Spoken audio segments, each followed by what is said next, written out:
MSc third sem.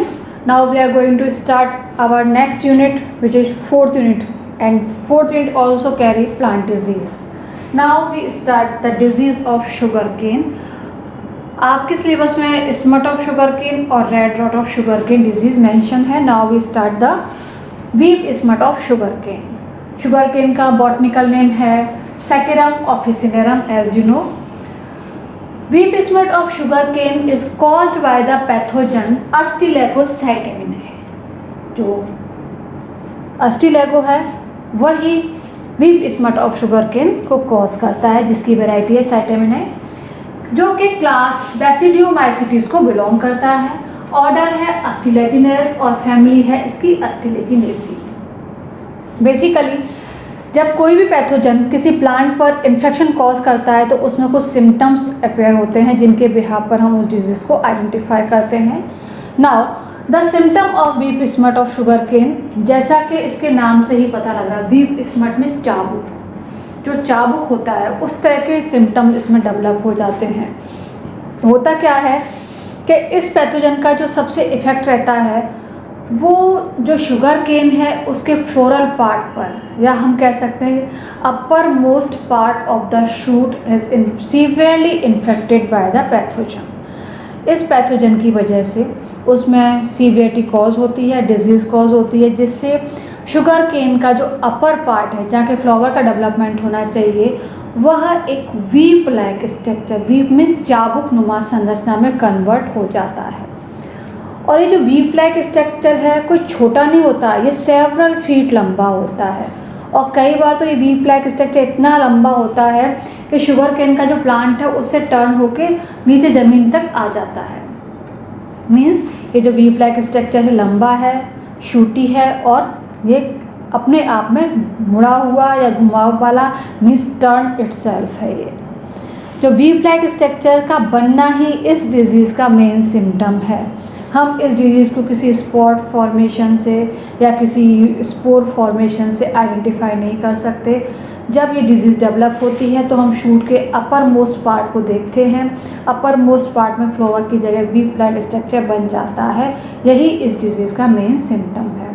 Formation of weep like structure is the most effective and only one which is single symptom of the disease. Now जब ये weep like structure बनता है तो इसका जो colour है dark brown to black colour का होता है. मीन्स इसके अंदर कुछ स्पोर्स हैं जो कि प्रेजेंट हैं, उन्हीं स्पोर्स की वजह से इसका colour dark brown to black है. At the initial stage this whip like structure remain covered by a thin silvery white membrane. जब ये वीप लाइक स्ट्रक्चर बना ही बना है, वीप जिसमें चाबुक बना ही बना है, उस समय यह एक थिन मेम्ब्रेन से कवर्ड रहता है, जिससे इसकी जो अपीयरेंस होती है सिल्वरी वाइट कलर की हमें दिखाई देती है. बट जैसे ही थोड़ा सा ये ओल्ड होगा, मीन्स बनने के बाद जैसे ही थोड़ा टाइम निकलेगा, इस वीप लाइक स्ट्रक्चर की जो मेम्ब्रेन है, वीप लाइक स्ट्रक्चर की जो मेम्ब्रेन है वो बस्ट हो जाएगी. और मेम्ब्रेन के बस्ट होने के बाद में इसके अंदर जो ब्लैक पाउडरी मास था वो हमें इजीली दिखाई देगा. मिस जो ब्लैक पाउडरी मास है वो किसका बना हुआ है? स्पोर्स का बना हुआ है. मिस जो वीप लाइक स्ट्रक्चर बना हुआ है उसने पूरे वीप लाइक स्ट्रक्चर ने अपने आप में अपने अंदर बहुत सारे स्पोर्स को कंटेन किया हुआ है, बहुत सारे स्पोर्स को धारण किया हुआ है, जो कि इनिशियल स्टेज में remain covered bye thin membrane. But जैसे ही मेम्ब्रेन बस्ट होती है उसके अंदर जो स्पोर्स थे आपस में एंटेंगल थे, बंधे हुए थे या क्लम्प थे, वो मेम्ब्रेन फटने के बाद हवा में फैल जाते हैं और सेकेंडरी इन्फेक्शन को कॉज करते हैं. मीन्स ये जो वीप लाइक स्ट्रक्चर है यही इसका एक सिंगल सिम्टम है, जैसा कि मैंने यहाँ लिखा हुआ है. In affected plant growing apex convert into whip like dusty black shoot often several feet in length and much curved on itself. जैसा कि मैंने बताया ये वीप लाइक स्ट्रक्चर अपने आप में झुका हुआ होता है, मुड़ा हुआ होता है. The weep like part of can means sugar cane devoid of leaves. इसमें जो वीप लाइक पार्ट बना है इसमें किसी भी तरह की कोई लीव्स नहीं पाई जाती हैं और ये कैसा होता है? स्लेंडर होता है एंड फ्लेक्सिबल होता है. Generally it it represents a floral shoot, यह एक फ्लोरल शूट को रिप्रेजेंट करता है, बट इसमें फ्लोरल फॉर्मेशन नहीं होती है। In the earlier stage, weep remain covered by silvery white thin membrane। जैसा कि मैंने आपको बताया, जब वीप का फॉर्मेशन होता है, चाबुक का निर्माण होता है, during the initial stage it remain covered with a thin membrane which soon rupture, जो कि शीघ्र ही फट जाती है, and exposing a dense black dust, और एक ब्लैक डस्ट के फॉर्म में स्पोर्स हमें दिखाई देते हैं। ये ब्लैक डस्ट जो है, इसमें बहुत सारे स्पोर्स बंधे हुए रहते हैं, कंसिस्टिंग फॉर्म में रहते हैं, और ये स्पोर्स किसके हैं? अस्टिलैगोसाइटेमिनाई के स्पोर्स हैं। इन स्पोर्स का जो मेजरमेंट है या जो शेप है वो कैसा होता है? स्फेरिकल होता है, और ये इकाइन्यूलेट होते हैं। इकाइन्यूलेट से हमारा मतलब है, आपको पता है कि each spore remain covered by 2 membrane, हर एक स्पोर 2 मेम्ब्रेन से कवर्ड रहता है। Outer is called exine and inner is called intine. तो इकाइन्यूलेट से मतलब है जो हमारा आउटर मोस्ट कवरिंग है, जो एक्साइन है, उस पर कुछ उभार या कुछ संरचना या कुछ ऑर्नामेंटेशन हो रहा है, बेसिकली स्पाइन की फॉर्म में होता है, तब हम इकाइन्यूलेट टर्म का यूज़ करते हैं। इन स्पोर्स का जो कलर है वो लाइट ब्राउन कलर का होता है, और ये ग्रुप में होने के कारण हमें डार्क ब्लैक कलर के या ब्लैक दिखाई देते हैं, dark brown to black. Basically जो स्पोर का मेजरमेंट है 6.5 to 8.5 माइक्रोन होता है। ये स्पोर्स पैथोजन के स्पोर्स हैं, और होस्ट के अंदर उसकी जो एपिडर्मल सेल हैं उनके नीचे अपना माइसीलियम बनाते हैं। बेसिकली जो अस्टिलैगो का माइसीलियम है in the whip smut of sugar cane, ये इंटरसेलुलर माइसीलियम होता है। इंटरसेलुलर माइसीलियम मीन्स जब mycelium within the cells, मतलब बिटवीन द सेल्स जो स्पेस है, 2 सेल के बीच में पाए जाने वाला स्पेस है, वहाँ माइसीलियम का फॉर्मेशन होता है। That type of mycelium is called intercellular mycelium. And when जब mycelium occur within the cell, एक सेल के अंदर माइसीलियम बनता है, इज कॉल्ड इंट्रासेलुलर माइसीलियम। तो यहाँ जो माइसीलियम है कैसा है? इंटरसेलुलर माइसीलियम है। अब जैसा कि आपने देखा, इस डिजीज़ के सिम्टम्स आपने समझे, देखे, तो अब आपके माइंड में एक इमेज डेवलप हो गई है, और आप कहीं भी शुगर केन के कल्टीवेशन को देखकर अगर उसे डिजीज़ कॉज होती है तो आप आइडेंटिफाई कर सकते हैं कि this is a whip smut of sugar cane. Basically हम इसकी बात करें कि कहाँ कहाँ डिजीज़ है, इसका डिस्ट्रीब्यूशन कहाँ कहाँ है, तो the disease has been reported from several sugar cane growing countries. हम ये तो नहीं कह सकते कि all over the part of world where ever sugar cane has grown, वहाँ सभी जहाँ जहाँ पूरे विश्व में इसको कल्टीवेट किया जाता है उन सभी स्थानों पर इस डिजीज़ को देखा गया। It is not true, but several countries which grow या cultivated sugar cane suffered by the disease. बहुत सारी कंट्रीज़ हैं जहाँ पर ये शुगर केन ग्रो की जाती है और उनमें ये डिजीज़ वहाँ क्रिएट होती है और वो डिज़ीज़ से सफ़र करते हैं, वहाँ इस डिज़ीज़ की वजह से नुकसान होता है। बेसिकली अगर हम कॉमन रूप से बात करें तो ये कंट्रीज़ हैं जहाँ इस डिज़ीज़ को देखा गया है। This countries are West Indies है, इटली है, क्यूबा है, मॉरिशस है, जावा है, फिलीपींस है, साउथ अफ्रीका है एंड ऑस्ट्रेलिया है। This all countries are suffered by the whip smut of sugar cane and causes many losses in the yield. In India में as you know कि sugar cane जो mostly cultivate किया जाता है वो कहाँ? नॉर्थ इंडिया में कल्टीवेट किया जाता है। तो ये इस डिज़ीज़ का जो मेन अपीयरेंस है वो नॉर्थ इंडिया में ही डिज़ीज़ मुख्य रूप से होती है। इसके अलावा प्रैक्टिकली अगर हम देखें तो ये नहीं कह सकते डिज़ीज़ दूसरी जगह नहीं है। प्रैक्टिकली डिज़ीज़ उन सभी इंडिया के एरिया में प्रेजेंट है जहाँ शुगर केन को कल्टीवेट किया जाता है। In India the disease found chiefly in the north but occur practically where ever cane is cultivated. जहाँ भी इसको कल्टिवेट किया जाता है ये डिज़ीज़ प्रेजेंट होती है। जैसा कि मैं आपको कह रही थी कि इसका जो माइसीलियम है कैसा होता है? इंटरसेलुलर माइसीलियम होता है, और जो अपर पार्ट है जहाँ इसमें शूट वीप लाइक शूट बना है, जस्ट उसके नीचे ही इस माइसीलियम की बहुत डेंस ग्रोथ होती है और उस डेंस ग्रोथ से ही बहुत सारे स्पोर बनते हैं। मीन्स वीप लाइक स्ट्रक्चर तो होंगे स्पोर, उसके अलावा जो लोअर प्लांट पार्ट है just Vineeth the weep like structure, वहाँ भी इसमें बहुत सारे स्पोर्स होते हैं। And this spore remain also remain covered bye thin membrane, but ये मेम्ब्रेन भी जब रप्चर हो जाती है तो ये स्पोर्स भी हवा में फैल जाते हैं, डिसेमिनेट हो जाते हैं, और डिसेमिनेट होने के बाद फेवरेबल कंडीशन अगर होती है तो नए शुगर केन को ये इन्फेक्ट करते हैं, नए शुगर केन को ये डिजीज़ कॉज करते हैं। Now I make the diagram of whip smut of sugar cane.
These are cannulate smut spores.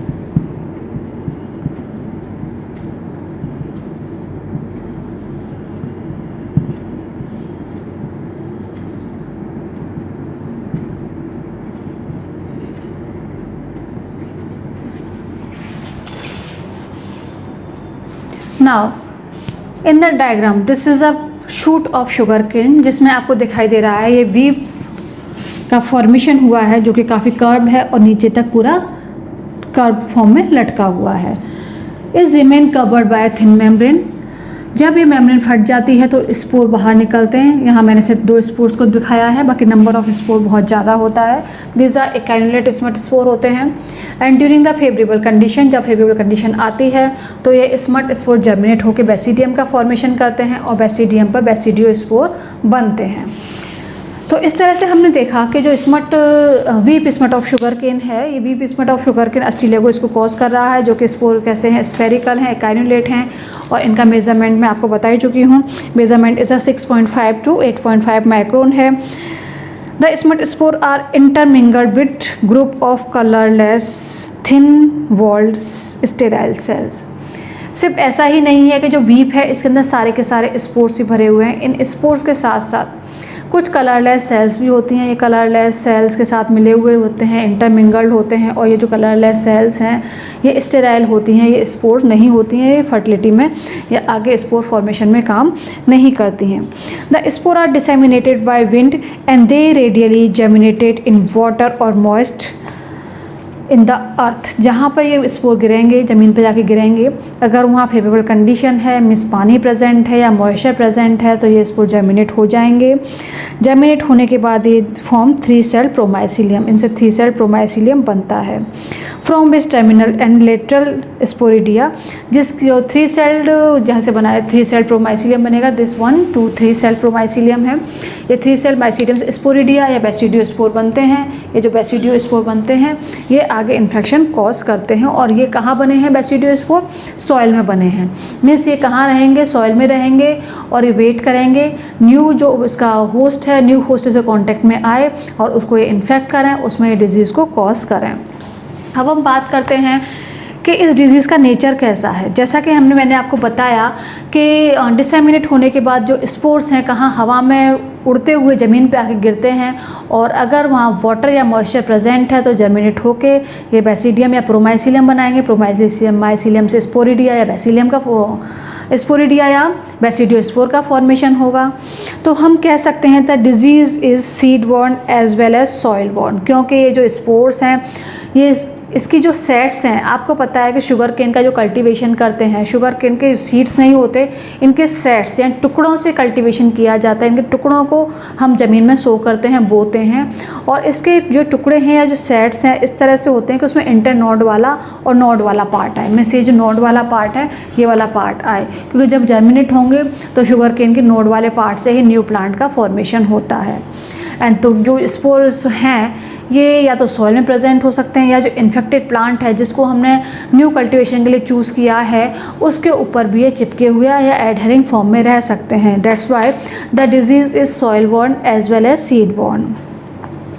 It can be transmitted through sets cut from the disease plant containing mycelium as well as through spores that are in the soil। में जो contamination कहाँ से हो रहा है? जो या तो सेट्स से हो रहा है, जो सेट्स पर स्पोर्स प्रेजेंट हैं या सॉइल के अंदर स्पोर्स प्रेजेंट हैं वहाँ से इसका contamination होगा। The mycelium of the fungus survive in the रेटून। इसके अलावा जो शुगर केन के जो कुछ पार्ट्स, हम रेटून क्या होते हैं कि जो कोई प्लांट को आप कट कर रहे हैं तो जड़ सहित ना उखाड़ के उसका थोड़ा पार्ट ज़मीन में छोड़ दिया जाता है, उन्हें हम रेतून कहते हैं। तो उन पार्ट्स पर भी यहाँ पर स्पोर्स प्रेजेंट हो सकते हैं, क्योंकि रेतून से नए प्लांट का ग्रो फॉर्मेशन हो जाता है, जो रेटून स्तंभ होती हैं। Canes and fresh shoot which arise from such stumps are invariably smutted. अगर कोई ऐसा रेतून है जिसमें पहले स्मट प्रेजेंट थी, पहले डिजीज़ थी, तो उससे जो नया प्लांट अराइज होगा उसमें अपने आप ही डिजीज़ होगी। तो हम देख सकते हैं कि वीप स्मट ऑफ जो शुगर केन है इसका जो सर्कुलेशन है 1 by 1 ये अपने आप होता रहता है। अगर हम प्रिकॉशंस नहीं रखें तो ये डिज़ीज़ अगर एक बार किसी फील्ड में हो जाए तो उससे अपने आप उस फील्ड में कंटिन्यूटी इसकी बनी रहेगी। तो इसका कंटिन्यूटी ब्रेक करने के लिए हमें कुछ कंट्रोल मेजर्स अप्लाई करने पड़ते हैं। उन कंट्रोल मेजर्स के अंदर सबसे पहले है the smutted whip should be collected carefully in a sterilized bag and burn outside the field. The entire infected clumps should be dug out and burn. Means अगर कहीं पे भी आपने देखा कि कल्टीवेशन है, शुगर केन हो रही है, उसमें आपको कुछ प्लांट्स अगर ऐसे दिखाई देते हैं जिसमें वीप स्मट के सिम्टम्स आपको दिखाई दे रहे हैं, तो या तो आप इसको वीप जो है इसको तोड़ो और इसको कहीं इनको इकट्ठा करो और कहीं दूर ले जाके उसको आप बर्न आउट कर दो। लेकिन अगर ऐसा है कि वीप का फॉर्मेशन बहुत ज़्यादा हो चुका है, आपको लग रहा है कि अगर हम वीप को कट ऑफ करेंगे देन उसके बाद भी जो शूट है उस पर नया इन्फ्लोरेसेंस डेवलप नहीं हो पाएगा, शुगर केन प्रॉपर डेवलप नहीं हो पाएगी, मीन्स वीप फॉर्मेशन बहुत ज़्यादा हो चुका है, तो उस कंडीशन में हमें पूरे प्लांट को ही कट करना पड़ता है। और इन प्लांट्स को कट करने के बाद हमें इसको बर्न आउट करना पड़ता है, जलाना पड़ता है। और लेकिन ये आप ध्यान रखेंगे कि स्पोर्स हैं ये थिन मेम्ब्रेन से कवर्ड होते हैं। अगर जरा सा भी जो आपने कट किया है वीप, जरा सा भी उसका मेम्ब्रेन बस्ट हो गया तो इसके स्पोर्स वहाँ फैल जाएंगे। तो इसीलिए इनको स्टरलाइज बैग में कलेक्ट करने के बाद बहुत दूर ले जाके जलाना चाहिए। ये सारा मेजरमेंट किसके अंदर आता है? सैनिटेशन के अंदर आता है। मीन अगर हम साफ़ सफाई सैनिटेशन का प्रॉपर ध्यान रखेंगे तो इस डिज़ीज़ को हम अवॉइड कर सकते हैं। नेक्स्ट, जैसा कि मैंने आपको कहा कि शुगर केन का जो कल्टीवेशन है वो किसी सीड की हेल्प से नहीं होता। इसका जो कल्टीवेशन है या ग्रोइंग है, जो कल्टीवेट करते हैं हम, या तो शुगर केन के पार्ट्स को कट करते हैं, उनको ज़मीन में ग्रो करते हैं, उन पार्ट्स को हम सेट्स कहते हैं, या फिर इसके कुछ रेतून्स छोड़ दिए जाते हैं, वहाँ शुगर केन को ऊपर से काट लिया जाता है और lower part of the plant remain inside the soil, जिसे हम कहते हैं रेतून। तो जहाँ पर अगर आपको लग रहा है कि डिजीज़ हो रही है तो हमें रेतून को अवॉइड करना चाहिए। रेतून के थ्रू हमें प्लांट को आगे ग्रो नहीं करना चाहिए। ऐसी कंडीशन में प्लांट को जड़ सहित अपरूटेड करके हमें वहाँ से इसको इरेडिकेट करना चाहिए। नेक्स्ट है avoid sowing of susceptible variety. Sugar cane की सारी वेराइटीज़ इस डिजीज़ के लिए ससेप्टिबल नहीं है। कुछ वेराइटीज़ इस डिजीज़ के लिए रेसिस्टेंट होती हैं, कुछ वेराइटीज़ इस डिजीज़ के लिए ससेप्टिबल होती हैं। शुगर केन की वो ससेप्टिबल वेराइटीज़ हैं जिन्हें हमें अवॉइड करना चाहिए, जैसे CO300, CO301, CO312, CO313, CO513 have been proved susceptible for the disease. Means ये जो जिनको मैंने भी आपको बताया कि CO12 है, CO300 है, CO301 है, CO312 है, CO313 है, CO513 है, ये जो शुगर केन की वेराइटीज़ हैं ये इस डिजीज़ के लिए बहुत ससेप्टिबल हैं। तो बेसिकली जब ऐसी जगह है जहाँ ये whip smut of sugar cane disease होती है, कॉमन है, तो वहाँ हमें कोई भी हम सेट्स को ग्रो कर रहे हैं, कल्टीवेट कर रहे हैं, तो उससे पहले हमें ये श्योर हो जाना चाहिए कि जिसको हमने सेलेक्ट किया है ग्रो करने के लिए ये ससेप्टिबल वेराइटीज़ तो नहीं है जिनको कि मैंने आपको नाम बताए हैं। अगर ये ससेप्टिबल वेराइटीज़ हैं तो इनको हमें अवॉइड करना चाहिए और इनका हमें कल्टीवेशन नहीं करना चाहिए। जबकि कुछ वेराइटीज़ इसकी रेजिस्टेंट भी हैं जो कि इस डिजीज़ को होने से has been susceptible for this disease. ठीक है, कुछ वेराइटीज़ इसकी रेजिस्टेंट भी हैं और कुछ वेराइटीज़ इसकी ससेप्टिबल भी हैं।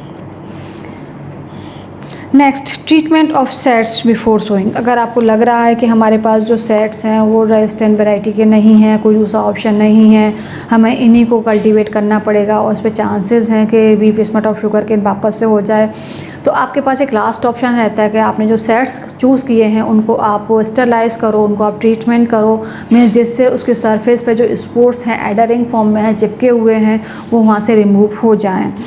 It's mean treatment of sets before sowing. जो भी आप ग्रो कर रहे हो उसको बोने से पहले हमें सेट्स का ट्रीटमेंट करना चाहिए। Prior to sowing the set should be dipped for 5 minute in Bordeaux mixture.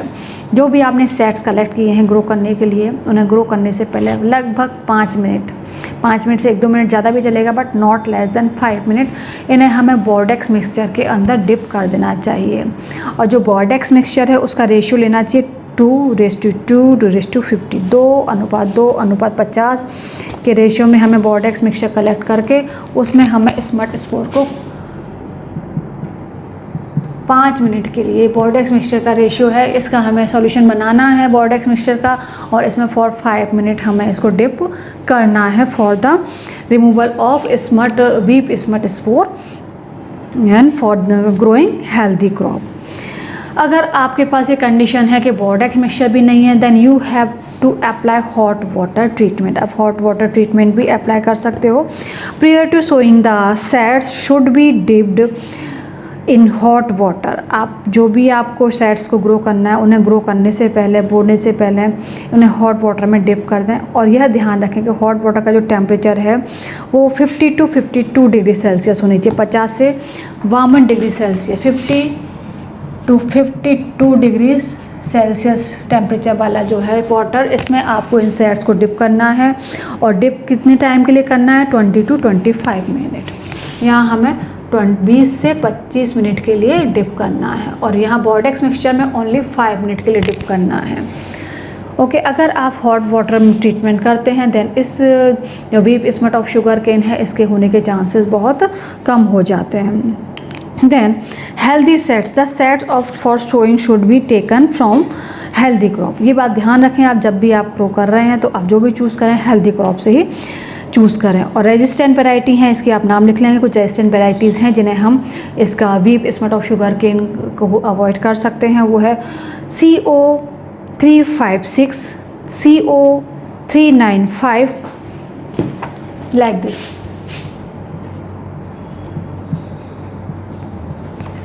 CO356, CO596, CO395, CO421, these are resistant varieties जिन्हें कि आप यूज़ करके इस डिजीज़ को कंट्रोल कर सकते हैं। Now your whip smut of sugar cane has completed. इसे आप प्रॉपरली लर्न करेंगे। पैथोजन का क्लासिफिकेशन भी आपको लर्न होना चाहिए। Now we continue our next disease of the sugar cane. Okay.